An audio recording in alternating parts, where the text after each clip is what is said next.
नमस्कार दोस्तों और प्यारे छात्रों, आपका बहुत बहुत स्वागत है आपके अपने प्यारे चैनल हिंदी साहित्य धारा अकेडमी पर। आगामी हिंदी परीक्षाओं को देखते हुए कुछ प्रश्न लेकर उपस्थित हैं। चलिए उनकी हम प्रैक्टिस करते हैं और आप कमेंट में ज़रूर बताएं कि आपके कितने प्रश्न सही हो रहे हैं।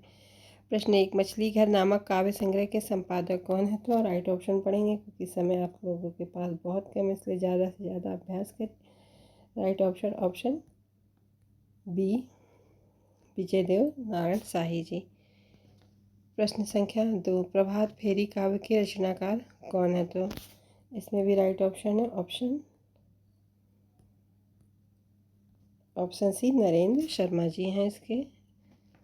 प्रश्न संख्या 4, अप्रवासी की यात्राएं बात्राएं हो गया, तो सही ऑप्शन है अप्रवासी की यात्राएं नामक कृति के रचनाकार कौन है? तो इसका राइट ऑप्शन है ऑप्शन ए, डॉक्टर नगेंद्र जी। इनका जन्म है 1915 और मृत्यु 1990 ईस्वी। चाहे तो आप नोट कर सकते हैं। प्रश्न नंबर 5, धर्मवीर भारती की काव्य कृति कनुप्रिया में किसका वर्णन है? तो इसका भी हम राइट ऑप्शन पढ़ते हैं। राधा के नवीन रूप का वर्णन है। कभी कभी विषय भी पूछ लिया जाता है, तो इसका राइट ऑप्शन है राधा जी के नवीन रूप का वर्णन है। प्रश्न संख्या 6, कौन सी काव्य कृति गिरिजा कुमार माथुर की नहीं है? तो इसमें पढ़ते हैं ऑप्शन, इसका भी राइट ऑप्शन पढ़ते हैं, इसका राइट ऑप्शन है ऑप्शन डी, बुनी हुई रस्सी। आप कमेंट बॉक्स में बताएं कि बुनी हुई रस्सी किसकी रचना है। प्रश्न संख्या 6, शंबूक वध के रचनाकार कौन है? Right option A, Dharamvir Bharati ji. इनका जन्म 1926 ईस्वी और मृत्यु 1926 ईस्वी और 1997 ईस्वी। प्रश्न नंबर 7, जिस तरह हम बोलते हैं उस तरह तू लिख और उसके बाद भी हमसे बड़ा तू दिख।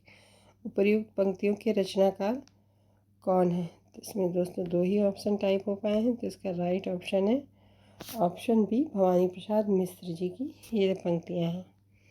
प्रश्न संख्या 8, ओम जय जगदीश हरे की आरती की रचना किसने की है? तो इसका भी राइट ऑप्शन है ऑप्शन ए, श्रद्धाराम फिल्लौरी जी ने।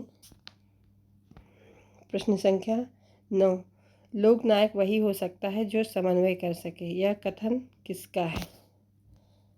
तो राइट ऑप्शन है, ये कथन किसका है? तो इसका right option B, Hazari Prasad Dwivedi ji का।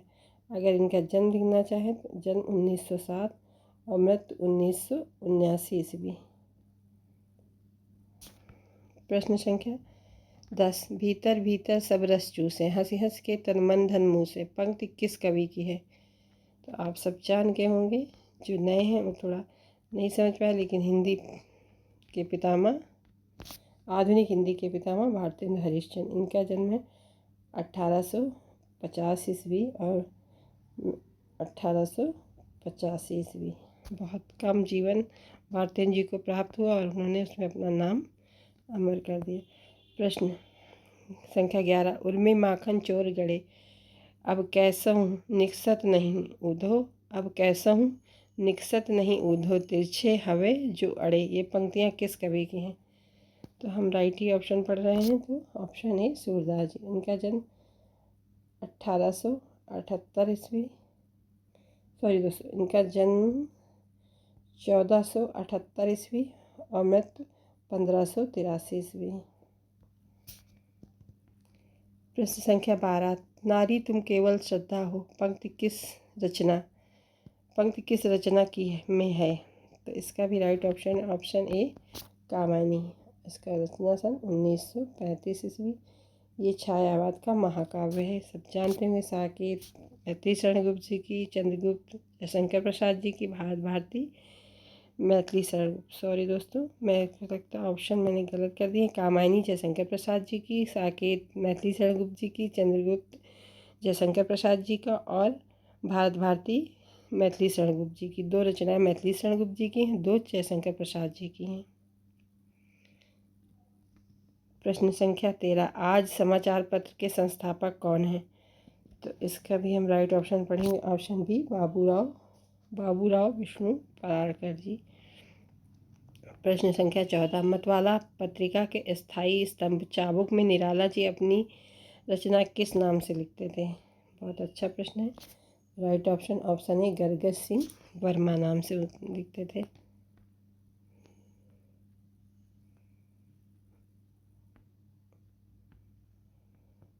प्रश्न संख्या 15, भारत मित्र पत्रिका के संपादक कौन है? अक्सर बहुत बार रिपीट होने वाला प्रश्न है।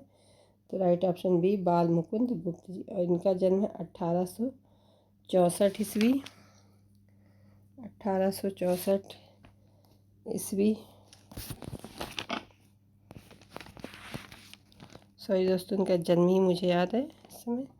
प्रश्न संख्या 16, राष्ट्रभाषा संदेश पत्रिका पाक्षिक पत्र कहाँ से प्रकाशित होता है? राष्ट्रभाषा संदेश पाक्षिक पत्र कहाँ से प्रकाशित होता था? तो राइट ऑप्शन ए, इलाहाबाद से। प्रश्न संख्या 17, निम्न में से कौन सा सुमेलित नहीं है? 7 गीत वर्ष, धर्मवीर भारती, कल सुनना मुझे, धूमिल, सन्नाटा, भवानी प्रसाद मिश्र, उतना व सूरज। तो राइट, यही सुमेलित नहीं है। ये गिरिजा कुमार माथुर जी का है, जिस पे उन्हें साहित्य अकादमी पुरस्कार भी प्राप्त हुआ है। प्रश्न संख्या 18, निम्न में से कौन सी रचना विद्यापति की नहीं है? तो इसका भी राइट ऑप्शन ऑप्शन डी, और ये मधुकर कवि की रचना है। आदिकाल के कवि हैं मधुकर कवि इनका। प्रश्न संख्या 19, काव्य मंजूषा के रचयिता कौन है? तो इसका राइट ऑप्शन है ऑप्शन सी, महावीर प्रसाद द्विवेदी जी। इनका जन्म है 1865 ईस्वी और मृत्यु 1938 ईस्वी। द्विवेदी युग इन्हीं के नाम पर पड़ा हुआ है। प्रश्न संख्या 20, मैथिली शरण गुप्त की निम्नलिखित रचनाओं में से कौन सी अनुदित है, मौलिक नहीं? तो बहुत अच्छा प्रश्न है आप सब। तो राइट ऑप्शन बी, ये इनकी अनुदित है, मौलिक नहीं।